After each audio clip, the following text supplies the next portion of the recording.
Ბატონო, ხვალ 34 წელი სრულდება დამოუკიდებლობის რეფერენდუმიდან. ეს დღე ისედაც ალბათ ყველაზე მსხვილი მოვლენა საქართველოს უახლეს ისტორიაში. ამ თარიღზე და მიღებულ გადაწყვეტილებაზე დაშენდა თანამედროვე ქართული სახელმწიფოს კარკასი, რომელიც მაინც აღმოჩნდა, რომ საკმაოდ ძლიერია და საკმაოდ მდგრადი, მიუხედავად იმისა, რომ ძალიან ბევრი რყევის შედეგად, ბევრი რამ დავკარგეთ, ბევრი რამ ისე აღარ გამოიყურება, ისე მომხიბლულად, როგორც ეს იყო 34 წლის წინ. მაგრამ წლევანდელ 31 მარტს მაინც განსაკუთრებული მნიშვნელობა აქვს, რადგან ქვეყანა საქართველო არის შესული ძალიან მძიმე კრიტიკულ მნიშვნელოვან ფაზაში, რომლის იქითაც უკვე გამოჩნდება რა ელის ამ ქვეყანას მომავალი ათწლეულების განმავლობაში. თქვენ როგორ შეაფასებდით ზოგადად ხვალინდელი დღის მნიშვნელობას და იმ ფაზას, რომელშიც ვიმყოფებით? არა, დღის მნიშვნელობას, არა, დღე საერთოდ ეს დღე საქართველოს ისტორიაში არის უმნიშვნელოვანესი დღე, როდესაც განისაზღვრა საქართველოს ქვეყნის ხო სახელმწიფოს გრძელვადიანი განვითარების ვექტორი და ეს იყო უცვლელი, ხო? და ეს არის ფაქტობრივად პირველი წელი, სიმპტომები შეიძლება ჩვენ ვისაუბროთ, რომ 2-3 წელია ეს უკვე სრულიად აშკარა გახდა, მაგრამ წელს არის პირველად აღნიშნავთ ამ დღეს ვითარებაში, როდესაც სრულიად აშკარად ჩანს კონტურები ხელისუფლების მხრიდან, ასე რომ ვთქვათ, აი ამ მონაპოვარზე, აი ამ დღის შეურაცხყოფის, ესე რომ ვთქვათ, და უკან დაბრუნების, ყველაფრის დენონსირების რევერსის, ისტორიული რევერსის. საბამისად, რა თქმა უნდა, ხვალინდელი დღე არის დრამატიზმით ახსავს, მე ვიტყოდი, ხო? დრამამდე მივედით საბოლოო ჯამში, ხო?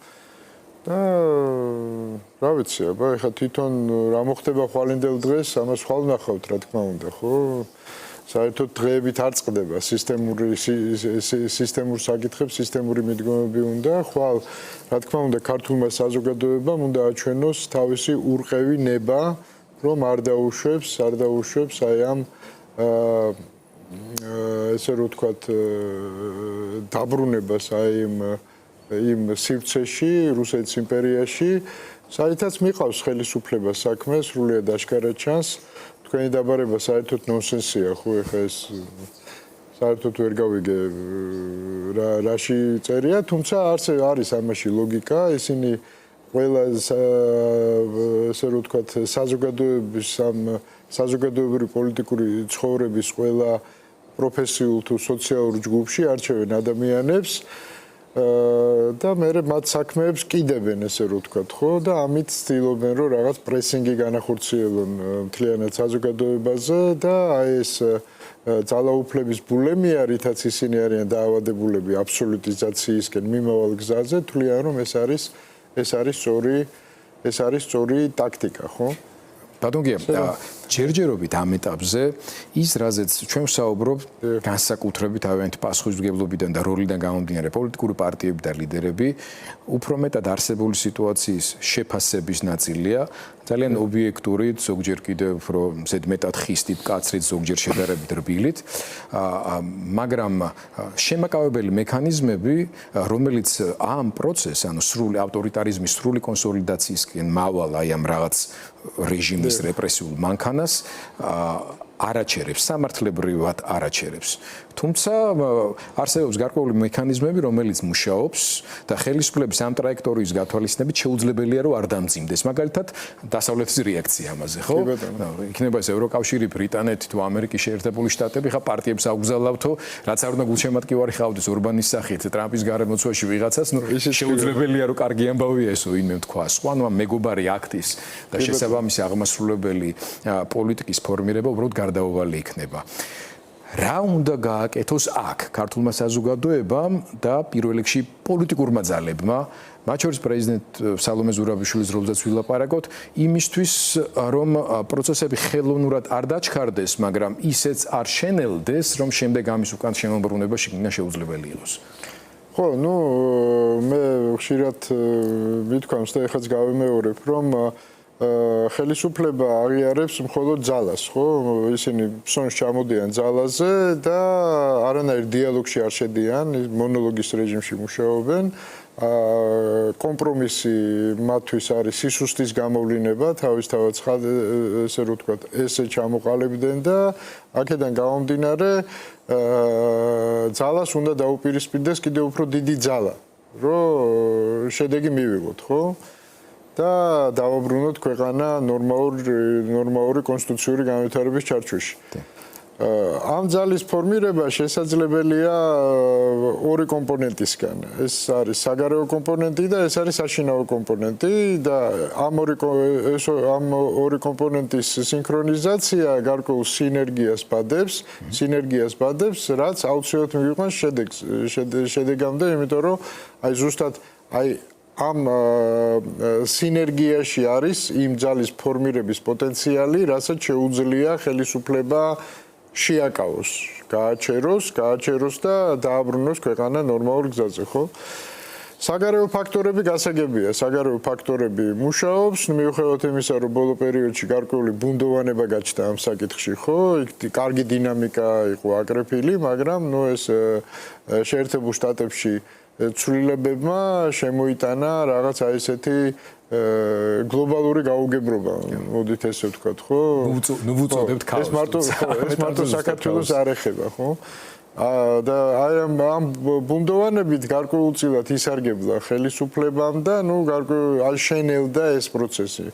ეს პროცესი დასავლეთის მხრიდან მაინც ლოგიკურ დასასრულამდე მივა, როგორც თქვენ აღნიშნეთ, ხო? იმიტომ რომ შეუძლებელია იმის ბოდიში რუსულ სიტყვას გამოვიყენებ, უხდებათ, ხო? ამ ხელისუფლების მოქმედებების გაправება შეუძლებელია, თავისთავად ცხადია, ხო? რაც არ უნდა, ესე რომ ვთქვათ, რეალური პოლიტიკის კონცეფციას აღიარებდეს ვიღაცა თუნდაც შეერთებული შტატების პრეზიდენტი, ხო? მაგრამ, გარკვეულწილად შენელდა ეს პროცესი, ჩვენ უფრო დიდი პრობლემა გვაქვს საშინაო პოლიტიკაში. მიუხედავად იმისა, რომ უზარმაზარი ენერგიაა დაგროვილი დღეს მდგომარეობით საპროტესტო, ხო? და უამრავი ეს სოციალური თუ პროფესიული ჯგუფის მარშები ვიხილეთ. ეს არის ძალიან დიდი ენერგია, რომელსაც შეუძლია, რა თქმა უნდა, ნებისმიერი ხელისუფლების დამარცხება, მაგრამ ეს ენერგია არის დაქსაქსული, სუსტად კოორდინირებული, რატომ? იმიტომ რომ ნებისმიერ არმიას, ხო, რაც არ უნდა კარგი ჯარისკაცები ყავდეს, ჭირდება მხედართმთავარი, ჭირდება ესე რომ ვთქვათ, სტრუქტურირება, ესე რომ ვთქვათ, ოფიცრები და ასე შემდეგ და ასე შემდეგ. როგორც მინიმუმ ბატონო იმის გარკვევა, რომ ის ვინც სარდლად გეგულება, სარდლობას არ აპირებს და მას თავის შემოწმებელი გაუჩნდება, ხო? და ვისაც აქვს ამის ამბიცია, იმას კიდე არ აქვს საკმარისი ნდობა იგივე არმიაში, ხო? ამ პრობლემას წავაწყდით ჩვენ ძალიან შეიძლება არ აპირებს არასწორი სიტყვა, შეიძლება გარკვეული უფლებამოსილების, გარკვეული როლის, ფუნქციის ფარგლებში სურს, რომ თავის როლი შეასრულოს, მაგრამ ეს ის არ არის, რაზეც ჩვენ ვსაუბრობთ, რომ საერთო მაკოორდინირებელი მართლაც ლიდერობის ფუნქციები აიღოს და სიმძიმე. ხო, შეიძლება, ეხლა ყველა ადამიანს არ შეუძლია, ხო? ეხლა შეიძლება ისტორიამ შენ რაღაცა როლი დაგიწესოს, მაგრამ თუ შენ თავში რესურსებს ვერ ხედავ იმისას, რომ შენ ეს როლი აიღო, ხო, ამხელა ტვირთი იტვირთო, აქაც ეს პრობლემაც არის, მე ესეც უყურებ პრობლემას. იგივე სალომე ზურაბიშვილს, დღეს რა მისიაც და ეკისრა, შესაძლებელია ის საკუთარ თავში ვერ ხედავს ამ ძალებს, რომ ამხელა ტვირთი აიღოს თავის თავზე და მე აბსოლუტურად მესმის ადამიანურად მისი, ხო? და მაგრამ სალომე ზურაბიშვილს თავი რო გავანებოთ, პრინციპში ჩვენი კონსტიტუციით, მოქმედი კონსტიტუციით პარტიები, ესე რომ ვთქვათ, პარტიები უნდა ახდენდნენ ფორმირებას ამ წამყვანი ამ ლიდერთა კოჰორტის, ხო? ლიდერთა კოჰორტის აქ ჩვენ იგივე არჩევნებზე გქონდა პრობლემა, როდესაც ამომრჩეველმა პარტიები განიხილა არა როგორც ლიდერები, რომლებსაც ენდობოდა და აბარებდა ქვეყანას, არამედ განიხილავდა ამორჩეველი მათ როგორც ინსტრუმენტს იმისათვის, რომ ქვეყანა დაბრუნებულიყო ნორმალურ საშუალებას. ნორმალურ გზაზე. და პრინციპში გარკვეულწილად საზოგადოებაში არჩევნების შემდეგ გაჩნდა იმედგაცრუება პარტიების მიმართ. გარკვეულწილად გაღიზიანებაც კი, ხო? და ეს ჩანს სხვა შორის ამ მიმდინარე პროტესტში არ მიწყენენ მე ამას ახლა არ ვამბობ საყვედურით და ნიშნის მოგებით, ეს ჩვენი ყველა სიტკივილია. და სამწუხაროდ მთელი ამ პერიოდის განმავლობაში პარტიების მთავარი მისია იყო ალბათ რომ აი ამ ინსტრუმენტიდან მოხდარიყო მათი ტრანსფორმირება ლიდერებად, ხო? ანუ უნდა დაებრუნებინათ რაღაცნაირად საზოგადოების ნდობა, ანუ ვისაც არ ქონდა მოეპოვებინა ეს ნდობა და ესე რომ ვთქვათ აღიარება იმისა, რომ აი ეს პროტესტი მათ გაყვებოდა და პოლიტიკური გონის გარეშე, ხო, როდესაც ჩვენ სარდლობაზე ვლაპარაკობთ, პოლიტიკურ გონზე ვლაპარაკობთ, პოლიტიკური გონის გარეშე კაპიტალიზაცია ამ უზარმაზარი ენერგიის არის შეუძლებელი. ხელისუფლება ერთის მხრივ ცდილობს, რომ აი თუნდაც აი ეს პროფესიული და ესე რომ ვთქვათ სოციალური ჯგუფები დაშალოს, ანუ ეს პროტესტი შერეკოს უკან სამზარეულოში, ეს არის ხელისუფლების ამოცანა და პოლიტიკური ოპოზიციის ამოცანა უნდა იყოს პირიქით, ხო? პირიქით, რომ მოახდინოს ამ ყველაფრის კონსოლიდაცია მთლიანობაში. ხელისუფლება წვალობს, ჯერჯერობით არ გამოსდის, მაგრამ მეთოდურად მუშაობენ, საკმაოდ მეთოდურად მუშაობენ, რომ როგორმე დაგსაქსონ უფრო მეტად და რაღაცნაირად სამზარეულოებში დააბრუნონ ეს ყველაფერი, ხო? როგორც საბჭოთა კავშირის დროსაც იყო და ფაქტობრივად საბჭოთა კავშირში დააბრუნონ ხალხი, ხო? აი ეს კონფორმიზმი, ყოვლისმომცველი კონფორმიზმი მინიმუმ აი ამ ეტაპზე პანდა მიიღო. ოპოზიცია ჩემის აზრით აქვს რა თქმა უნდა ობიექტური მიზეზები, რატომ ვერ ახერხებენ ამ ნდობის დაბრუნებას, მაგრამ სუბიექტური მიზეზიც ბევრია, ხო? დიდწილად მე ვფიქრობ, ბევრი არც არაფერი არ გაუკეთებიათ იმისათვის, რომ აი ეს ნდობა დაებრუნებინათ და აღიარება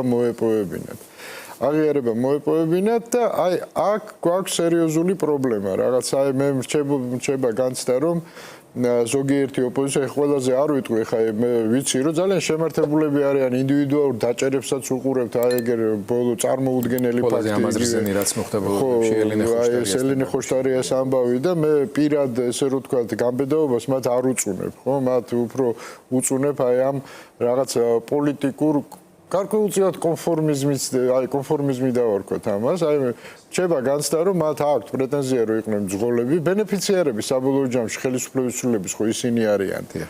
ხო, შესაბამისად მათ ჭირდებათ აი ამ გზის გავლა, ხო? ანუ როდესაც ჩვენ პრეტენზია გაქვს, რომ იყო მძღოლი, ხო, მძღოლი და ყველას უმტკიცებ, რომ ძალიან მაგარი მძღოლი ხარ და ამ სახელმწიფო მანქანას მაგრად ატარებ, ხო?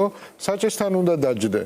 უკანა სავარძელზე კი არ უნდა იყო წამოკოტრიალებული და კი არ უნდა ელოდებოდა ეს მანქანა თავისი თაწერტილით და ბეწერტილში როდის მივა, ხო? ამ საჭიროებისთვის რომ არის გარკვეული ადამიანი, ასე თქო, ნაღიარებად, აი მაგალითად იგივე ქალბატონი სალომე ზურაბიშვილს აი ეს ვინ მაშინ ცოტა უფრო რთულად აქ არ არის ერთ პიროვნებაზე ლაპარაკი, ხო? ეს პროცესმა როგორ უნდა წარმოშვას ეს პოლიტიკური გონი შეიძლება იყოს კოლექტიური, ხო? არ არის აუცილებელი რომ ჩვენ ისევ რაღაც ერთ ადამიანზე ვფიქრობდეთ, ხო? ეს პოლიტიკური გონი.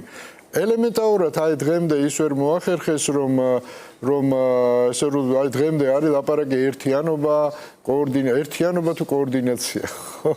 და აი ამაზე ვერ ყალიბდებიან. სრულიად ცხადია, რომ ეს ერთიანობა არის, რაღაც მოგონილი თემა, ვერანაირი ერთიანობა ვერ იქნება და არც უნდა იყოს, მე ვიტყოდი, რატომ? იმიტომ რომ განსხვავება ძალიან დიდია ამ პოლიტიკურ პარტიებს შორის, ხო? რაღაც ერთპარტიულ და ეხლა ხელოვნური არაფერი არ ვარგა და მაგრამ კოორდინაცია ხო შესაძლებელია. გასაგებია რომ პარტიულ კონკრეტული პოლიტიკური წესრიგი მათ აქვთ განსხვავებული, მაგრამ აი ეს გრძელვადიანი თემა, ევროპული თემა ხო საერთო თემაა ხო? აი რატომ ვერ ხერხდება ამ თემის ირგვლივ კოორდინაცია? აი მოდით ასეთ რამეს კითხავ და გეტყვით მაშინ რომ ჩვენ ბევრი პრეტენზიები გქონდა და გვაქვს ობიექტურად პოლიტიკური პარტიების მიმართ და ზოგადად ავტორიტარულ სისტემაში ვიცით ყველამ რომ მათი ფუნქციონირება ასე ვთქვათ ბევრ პრობლემასთან არის დაკავშირებული, მაგრამ თუ კი ამ ქვეყანაში რამე მნიშვნელოვანი დიდი პოლიტიკური მოვლენა მოხდა, უფრო მეტად იყო არა პროაქტიული ოპოზიციის მხრიდან, არამედ რეაქტიული საზოგადოების და ოპოზიციის ერთად, როდესაც რეჟიმი რაღაცა ახალ წითელ ხაზს გადალახავდა.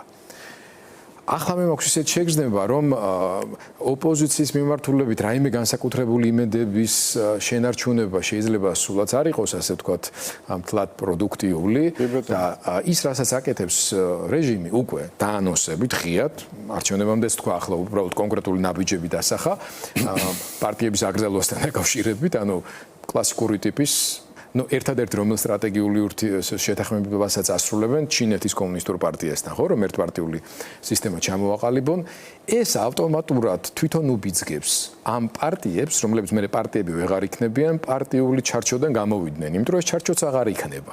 ანუ თვითონ ივანიშვილი აკეთებს იმას, რომ რაღაც ეტაპზე თქვენ რო ამბობთ ახლა რომ ყოველს თავის პარტიული ხედვა, ინტერესები ასე შემდეგ, მივადექით უკვე იმ ხაზს, როცა პარტიული უბრალოდ არაფერი აღარ დარჩება, პოლიტიკა აღარ იქნება, მათ შორის ფორმალურ დონეზეც კი. ამან შეიძლება თუ არა უბიძგოს და გვიანი ხო არ იქნება ამ შემთხვევაში. შეიძლება უბიძგოს, რა თქმა უნდა, ხო, მაგრამ კიდევ ერთხელ ვიმეორებ, ხო, აი რეალურ აქამდეც შეეძლებელი იყო, ხო, ეხლა შეეძლებელია, რა თქმა უნდა, გადარჩენის დღეს უკვე გადარჩენის, ანუ სასიცოცხლო აუცილებლობა, რომ რაღაცა ეს გონი შემოიტანონ ყველაფერ ამაში, პოლიტიკური გონი და რაღაც ლიდერის ფუნქცია აიღო, ხო? რაც ხელოვნურად ვერ მოხდება, ამას მუშაობა ჭირდება საზოგადოებას. აი მარტივი, ხო? აი თუ დაუსვავთ თავისთვის და თუნდაც იმ ხალხისთვის, ვინც ესე რომ ვთქვათ, აი ამ თვეების განმავლობაში ქუჩაშია, რა პრეტენზიები აქვს ამ პარტიებთან ამ ხალხს? აი რატომ არ აღიარებენ მათ ლიდერებად? აი თუ დაუსვავთ ეს კითხვები, თუ მიუღიათ პასუხები და თვითკრიტიკულად თუ შეუხედათ თავის მოქმედებისთვის და თუ უფიქრიათ, როგორ მოხსნან ეს კითხვები. მე ვფიქრობ, აი ეს სამუშაო არავის არ გაუკეთებია, ხო? და გარდა ამისა, საზოგადოება, როდესაც შენ გაქვს პრეტენზია, რომ იყო ლიდერი, ქვეყანა ჩაიბარო, ხო, საბოლოო ჯამში, შენ აი ეს პროტესტი უნდა ხედავდეს ფრონტის წინა ხაზზე. არა ინდივიდუალური გმირობის სახით, ხო, არამედ სისტემური პოლიტიკური მოქმედებების სახით. მაგალითს მოგიყვანთ, ეხლა ძალიან ზოგადი საუბარი რო არ გამოვიდეს. მე მუდმივად ვსაუბრობდი იმაზე, რომ აი იგივე პირველი სხდომა, როდესაც დაინიშნა პარლამენტის შემდგარი არ იყო, კენჭი არ იყო ნაყარი, უფლებამოსილება ცნობილი არ იყო. რატომ არ შეიძლებოდა, რომ აი ეს და იცოდნენ წინასწარ, რომ ამ ოპოზიციური პარტიების უფლებამოსილების ცნობა უნდა მოხდარიყო იმ სხდომაზე, ეს ხო ყველამ წინასწარ იცოდა. რატომ არ შეეძლო ამ 60 და რაღაც ადამიანს შენობაში შესულიყვნენ, ხო? შენობაში შესულიყვნენ, მოეწყოთ ობსტრუქცია და ქონოდათ მცდელობა, რომ ჩაეშალათ ეს პირველი სხდომა. და თუ ამათ ეხა იქიდან წიხლით გამორეკავდნენ, ხო? სრული აბსურდი იქნებოდა, წიხლით უნდა გამოეყარა და მე მათი უფლებამოსილება აგრეთვე ძალადობით უნდა ეცნოთ, ხო? ანუ აი ესეთი ფაქტებისგან, როდესაც ქუჩაშია პროცესი გადასული, ავტორიტეტის მოპოვება, პატივისცემის მოპოვება საზოგადოებაში ხდება მაშინ, როდესაც შენ ხედავენ ფრონტის წინა ხაზზე. ამის საშუალება იყო ამის გაკეთების, ხო? აი იგივე ავიღოთ აი სუცხელი ფაქტი, აი ეს კომისიის ფაქტი. გასაგებია რომ კომისიას არავინ არ აღიარებთ, გასაგებია რომ ეს კომისია არის FSB-ს დანაყოფი, მე მაგალითად აი იგივე გენერლებს რო კითხავდა, მე სრული განცდა მქონდა რომ FSB-ში ქართულ სამხედრო ტყვეების დაკითხვა მიდიოდა. ისეთი კითხვები იყო აი FSB-ს გაუძიებელი რომ ინატრებდა, ალბათ კონსპექტებს წერდნენ, რომ აუ რა მაგარი სოზარმა, რა მაგარი კითხვა დასვა, ხო? აი ფანტასტიკური სცენები იყო. ან პირიქით ეს კონსპექტები წინასწარ აქეთ იყო მოწოდებული. ხო, იმათმა აქეთ მოაწოდეს და ამათმა მერე თავისი ნიუანსები, მარგალიტები ჩაამატეს კიდე შიგნით, ხო?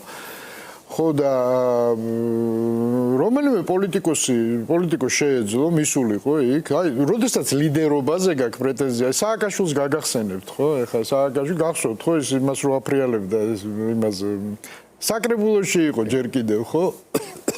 თავრომისდომაზე რომ მიდიოდა. საზოგადოებაში პატივისცემას იწევს, როდესაც შენ აი მტრის ბანაკში, ხო? პოლიტიკური მტრის ბანაკში შეგიძლია მარტო შეხვიდე, ხო? თქვა შენი სათქმელი, უთხრა ვინ არიან ისინი და წამოხვიდე. აი ეხა ეს დეტალებია ყველაფერი, მე კი არ ვამბობ, რომ ეს რაღაც სასწაულს მოახდენს, მაგრამ ესე ხდება პატივისცემის ფორმირება. აი თუ გახსოვთ, აი შარშან აი ეს პირველი აქციები რო იყო, ხო? რის შემდეგაც ბიძინა ძალიან დაბრთხა. რას მოყვა ეს ყველაფერი? გახსოვთ ქალი დეპუტატების ობსტრუქცია პარლამენტში? ხო? ანუ პროცესს სჭირდება გახურება.